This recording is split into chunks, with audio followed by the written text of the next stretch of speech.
Look, if you're a woman over 40 struggling with stubborn weight, it might be time to stop counting calories. Now, I know this goes against everything we have been taught, but the more I track, the more stress I felt, and the less progress I made. Because the truth is, calorie counting only tells you part of the story and doesn't address what's really going on with your metabolism, hormones, or energy after 40. So in this video, I'm sharing 4 things I do to maintain my weight, support my metabolism, and feel good in my body after 40. Now, unfortunately, many women do not pay attention to number 4. So the first thing I'm going to talk about is food quality. Now, 200 calories from broccoli and salmon does not affect your metabolism the same way as 200 calories from soda or wheat bread. That is why food quality matters just as much, if not more, than calorie quantity. So let me break this down.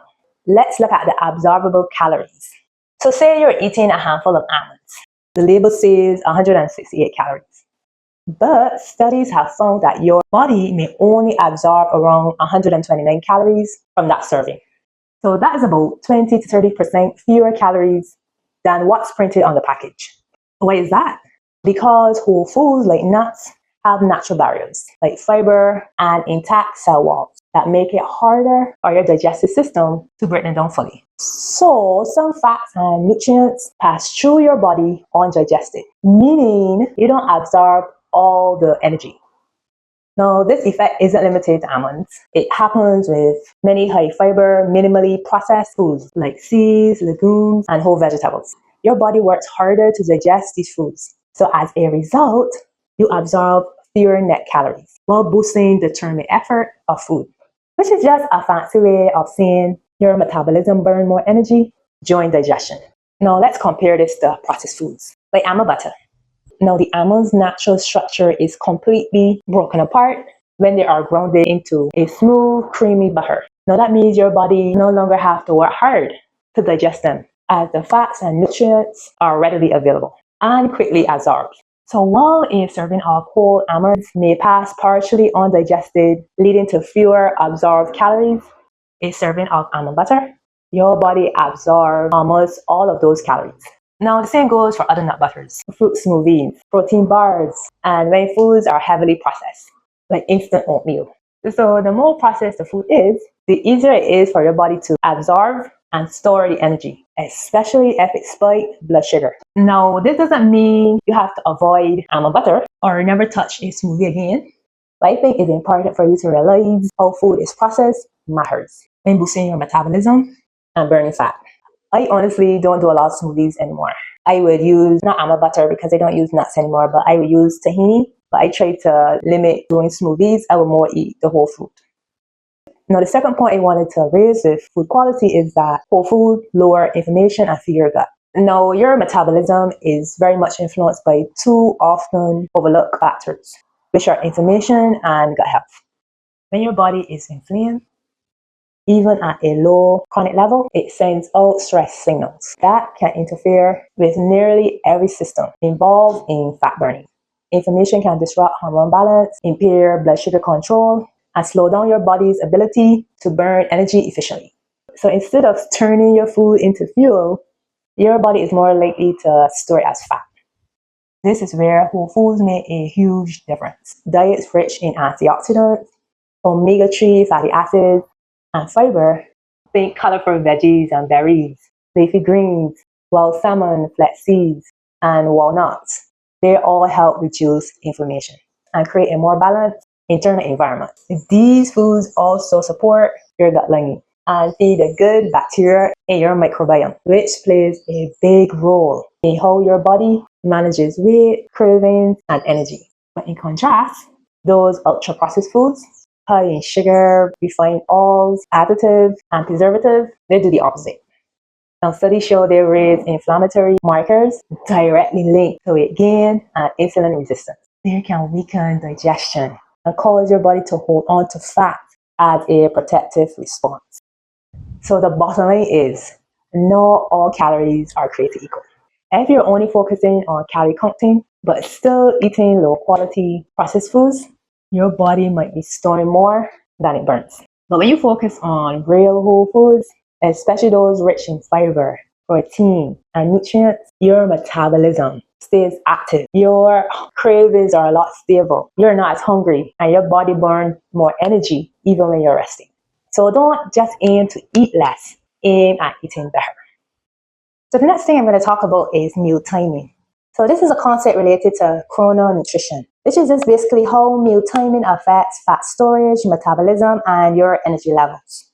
Now your body runs on a 24-hour internal clock called the circadian rhythm. Now this doesn't just control your sleep, it also regulates things like hormones, digestion, fat burning, and insulin sensitivity. But here's the key point. Your metabolism is more efficient earlier in the day. So this means that in the morning or early afternoon, your body is naturally primed to use food for energy. Your metabolism is more active and your cells are more insulin sensitive, meaning that your body handles carbs and sugar more efficiently. So this is the ideal time to fuel up because your body is ready to burn what you eat, not store it. But your insulin sensitivity declines as the days goes on, especially into the late evenings. Your metabolism starts to wind down in preparation for rest and not digestion. So when you eat most of your calories late or snack after dinner, your body isn't in fat burning mode. Instead, it's more likely to store that food as fat. That innocent late night snack, it could be undoing your progress without you even realizing it. This is why front loading your calories earlier in the day and giving your digestive system a break before bed can make a big difference in how your body burns fat, manages energy, and even how you sleep. So let's talk about snacking. So when you frequently eat throughout the day, this keeps insulin levels high and blocks your ability to burn fat. So your body needs those breaks between meals to drop insulin levels and to unlock stored fat for fuel. When you eat constantly, even if it's just a handful of nuts or a piece of fruit, you keep insulin elevated. And when insulin is high, your body gets a clear message. Store fat, don't burn it. So think of it like this. Insulin acts like a switch. If it's always flipped on, your fat burning engine never gets its chance to start. This is why those constant snacks, no matter how healthy, can sabotage your metabolism without you even realizing it. This is why sticking to 3 meals daily or simply closing your kitchen 2 or 3 hours before bed can drastically improve your metabolism. Now, research from Cell Metabolism and Silk Institute found that even without changing calories, eating in an 8-hour window helped to reduce body weight, improve fat burning, and support better sleep. So instead of only focusing on calories, focus on eating your biggest meal earlier in the day. Try to avoid those late night snacks. Give your body longer breaks between meals. Keep a consistent meal routine which aligns with your natural rhythm. And just remember, food isn't just fuel, it's information. The timing of your meals sends hormonal signals that either store fat or burn it. And I can tell you for a fact, when I eat late at night, I always have challenges with the size of my belly. And because I want a nice flat stomach, I try to start eating by 8 p.m. Ideally, I want to be able to start by 6 p.m. But right now, I am at 8 p.m. and I'm able to do that consistently. The other aspect I focus on is not snacking in between. Now, when I'm working, that is a lot easier. But during mango season, when there's plenty of mangoes available, I find myself snacking in between. But the aim is not to snack in between and to cut off my eating time by ideally 6 p.m. Now we look at how food quality and meal timing is important. So now let's look at why the order in which we eat our food matters. So there was a study by Dr. Alpino Sutler which found that eating vegetables and protein before carbs significantly reduced post-meal blood sugar spikes by up to 30 to 40%. And why does this matter? Because big spikes in blood sugar lead to significant spikes in insulin. And insulin is a hormone that tells your body to store fat.